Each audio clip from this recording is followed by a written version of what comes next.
శ్రీ గురుభ్యో నమ. జయ శ్రీకృష్ణ. శ్రీమన్నారాయణీయములో 39వ దశకము యోగమాయా నయనాధికము.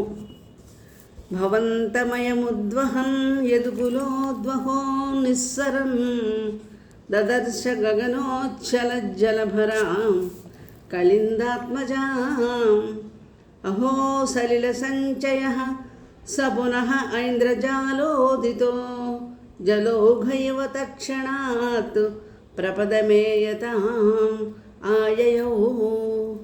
యదుకుల శ్రేష్ఠుడు వసుదేవుడు నిన్నెత్తుకొని నడుస్తూ ఆకాశమంటు తరంగాలతోనున్న కాళిందిని చూచును. ఆ ప్రవాహము ఇంద్రజాలము వలె ఆ క్షణమునందు అరకాలు లోతు మాత్రమే అయ్యను.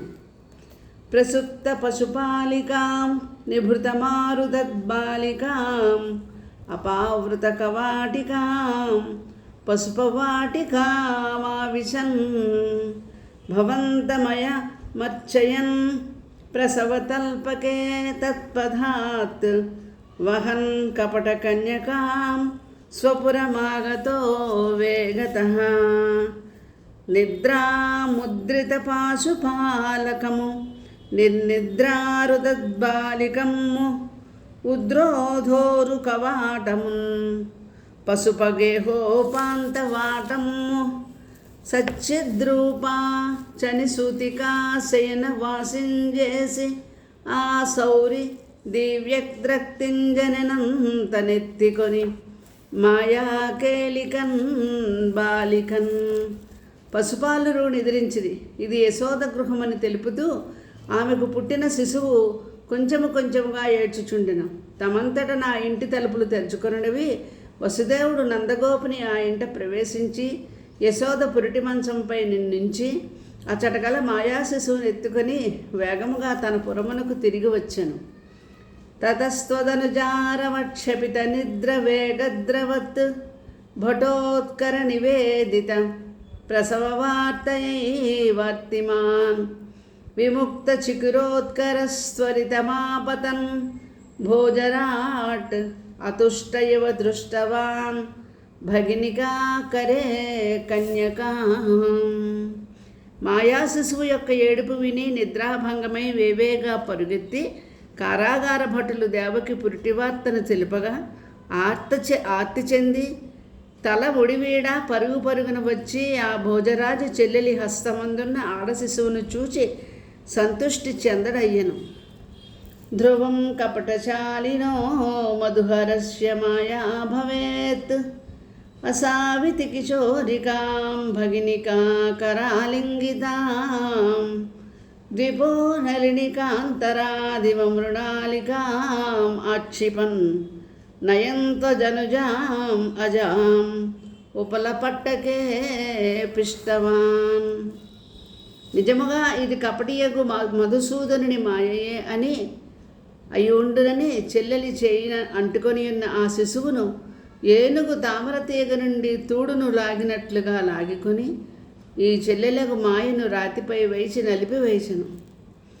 తతో భవదుపాసకో ఝటితి మృత్యుపాశాదివ ప్రముచ్య తరసైవ సా సమధిరూఢ రూపాంతరా అధస్థలమజుగ్మిషి వికసదష్ట బాహుస్ఫురన్ మహాయుధమహోగత కిల విహాయ సాదిచ్యుతే. ఆవల వేగముగా ఈ ఉపాసకుడు మృత్యుపాసము నుండి విడివిడినట్లు కంసుని చేత విడివడి వేరొక మార్గము కొని ఆ బాలిక క్రింద పడక నింగికెగిరి 8 చేతులందు 8 దివ్యాయుధములను పూని తేజరిల్లెను. నృశంసతర కంస తే కిము మయా వినిష్పిష్టయా బభూవ భవదంతకః క్వచన చించతాం తే హితం ఇతి త్వజనుజా విభో ఖలముదీర్యతం జగ్ముషీ మరుద్గణపణాయితా భువి చ మందిరాణ్యేయుషీ. ఓరి నీచుడా కంస, నన్ను రాచిన మాత్రం ఏమైనది? నీ అంతకుడు ఒకచో ఉన్నాడు, నీ గతి చూచుకొనుము అని పలికి దేవతలచే నుతింపబడుతూ ఆ మాయాశక్తి ఏగి జనులను అనుగ్రహించుటకు ఆయా గుడుల యందు సొచ్చి ఆయా రూపములలో వెలసి ఉన్నది. ప్రగే పునారగాత్మజ వచనమేరితా భూభుజ ప్రలంబ బకపోతన ప్రముఖ దానవామాయిన భవన్నిధన కామ్యయా జగతి భ్రముర్నిర్భయా కుమారక విమారకా కిమివ దుష్కరం నిష్కృపై.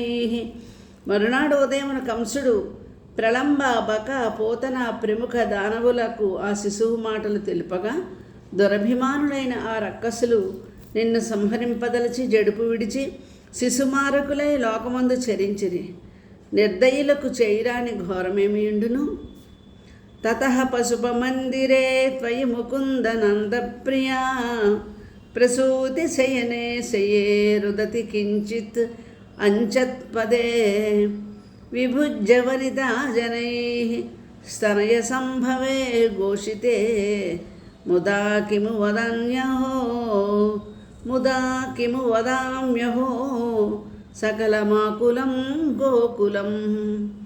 ఆవల మందిరమున నందుని యొక్క మందిరంలో పురిటి మంచము మీద పరుండి ఇంచుక కాలు పైకెత్తి నీవేడ్చుచుండగా స్త్రీలు మెలకువగొని యశోదకు మగపిల్లవాడు కలిగినని తెలుపగా గోకులమెల్లా ఆనంద సంకులమయ్యను.